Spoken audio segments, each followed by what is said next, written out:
utero a coppie sterili, facendo in un certo senso da incubatrice.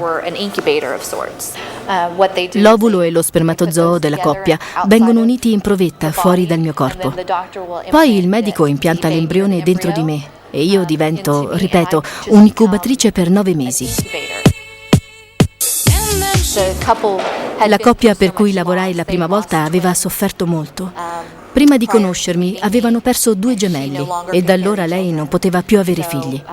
Siamo andati in clinica e io rimasi subito incinta. Un miracolo.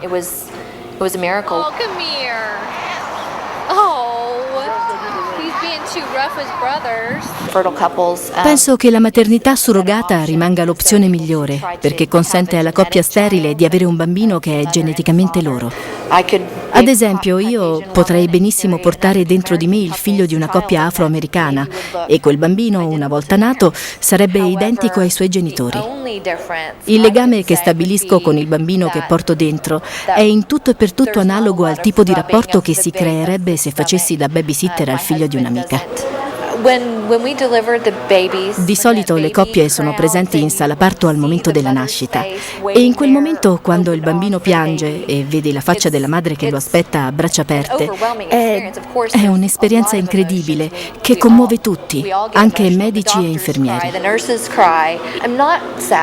In quel momento non sono triste, anzi sono molto felice perché la mia parte è finita. Non ho più i dolori, la schiena non mi fa più male. Sono pronta a lasciare il bambino che grida nelle loro mani. Dal punto di vista emotivo e fisico, sì, lo ammetto, sono distaccata. Mi considero quasi una professionista della gravidanza. Per me non ha segreti. Ma mi piace aiutare chi è meno fortunato di me. Il compenso base per una che fa questo lavoro varia dai $15.000 ai $20.000, ma se vuoi puoi chiedere molto di più.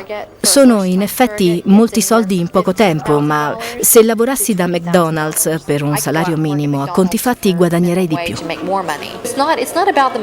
In ogni caso non è un lavoro che si fa solo per soldi. Non è quello che spinge a diventare madre in affitto. Il vantaggio è che ti permette di stare a casa con i tuoi figli. Non dico mai, questa volta è l'ultima, ma tenendo conto che avrò 36 anni quando questo bambino sarà nato, a quell'età vorrei aver concluso il mio ciclo di gravidanze.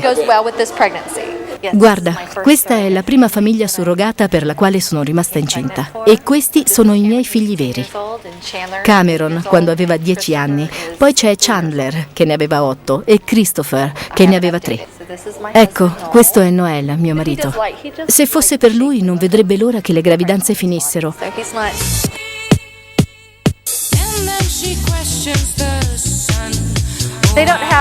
Comunque tutto passa velocemente e poi gli piace la forma del corpo di una donna incinta. No, per i miei figli non è un problema che io aspetti i bambini non miei. Quando gli dico che sono di nuovo incinta, mi chiedono sempre se questo bambino ce lo porteremo a casa. Io rispondo subito, no, siamo già al completo. Sì, sono davvero stanco, ma che posso fare? Dipende da lei. Se vuole farne ancora un altro, beh, la capisco, anche se preferirei di no, perché comincio a essere preoccupato per la sua salute. Ne ha fatti davvero un po' troppi.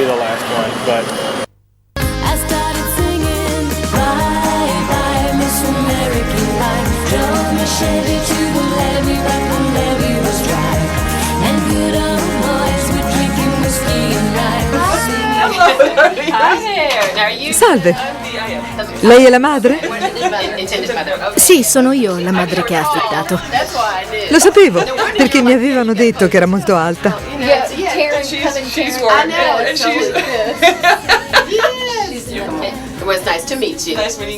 Dovrebbe vedere il papà, Sarà emozionata. È il vostro primo figlio? Per me sì, mio marito ha altre figlie. Che bello.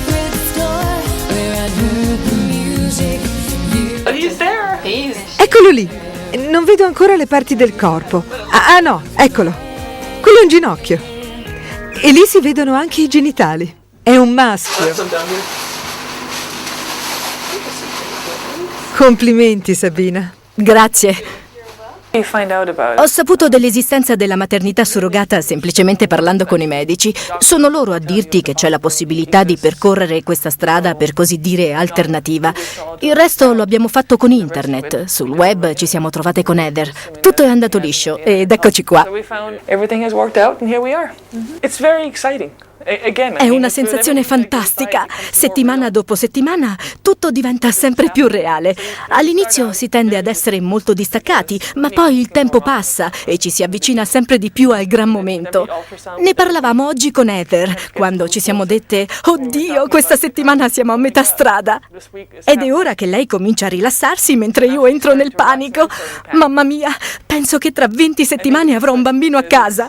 E mentre Heather tornerà alla sua vita normale, io sarò lì a dire: aiuto, che sta succedendo?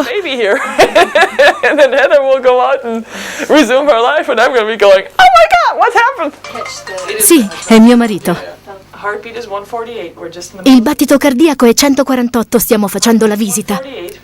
Ho detto che il battito è 148, ti amo. Stiamo facendo la visita dal ginecologo. Ti amo, ciao amore. Love you. Bye, honey.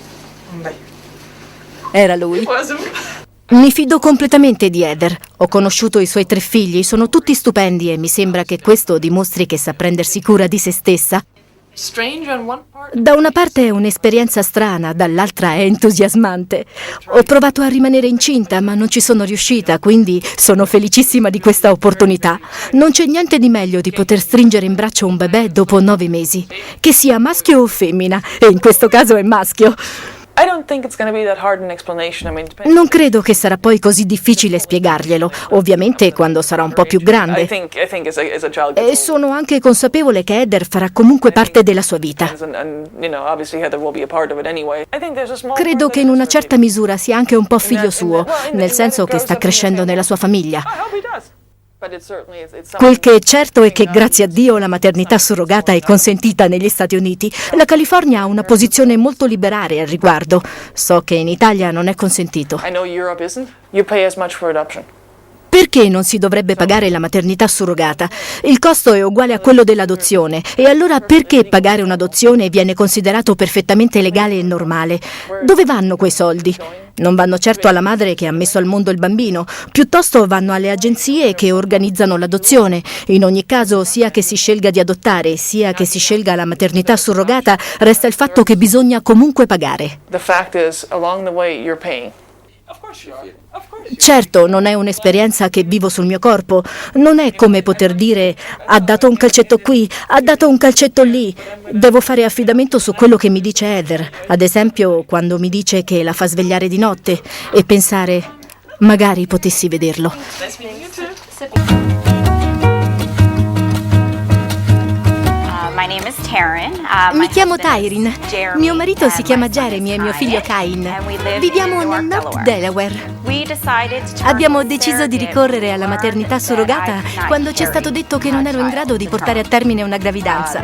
È stata la nostra unica possibilità di concepire un figlio biologicamente nostro. Sì, abbiamo pensato all'adozione, ma sapendo che potevamo concepire un figlio nostro, abbiamo optato per la maternità surrogata come prima scelta.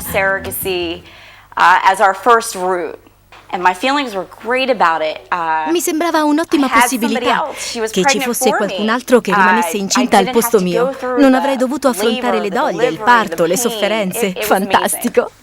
Heather mi faceva ascoltare per telefono il battito cardiaco del bambino e ci teneva informati su tutti i suoi appuntamenti dal ginecologo. Si è creata una bella amicizia. Mio marito la adora e non vediamo l'ora che Cain la conosca per potergli dire tutto di lei. Hey honey. Ehi tesoro, vieni un attimo. Siamo tutti grati del fatto che Heather abbia potuto aiutarci in questa esperienza. Senza di lei non ce l'avremmo fatta. Personalmente non riesco a capire perché in alcuni paesi sia proibito ricorrere alla maternità surrogata, nonostante questa pratica preveda una serie di garanzie legali.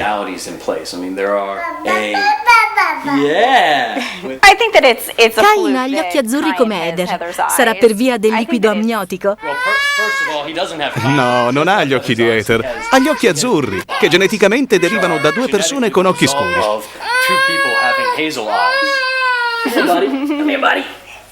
So, genetics. Non è vero, tesoro? Non credo ci sia un legame biologico con Heather, ma mi auguro che Cain possa conoscerla, sapere chi è e che cosa ha fatto per noi. Mi piacerebbe che tra di loro si stabilisse un bel rapporto. È per questo che rimango in contatto con Heather. È una donna eccezionale. In totale la spesa che abbiamo sostenuto per avere un figlio durante i 3 anni nei quali abbiamo provato ad averlo è stata di circa $100.000. Avrei speso anche di più se necessario. La vita non ha prezzo. Consiglio decisamente la maternità surrogata a tutte le coppie che non possono avere figli. È un'esperienza favolosa. L'ho vissuta intensamente minuto per minuto. E mi manca. Mi manca il pancione di Heather. Ma lo rifaremo, lo rifaremo. Certamente, non è sicuro che potremo rivolgerci di nuovo a Heather e sarebbe un peccato se non potessimo. Forse lo chiederemo a sua sorella gemella. Abbiamo un bambino concepito in vitro, in un laboratorio, ma c'è tutto l'amore.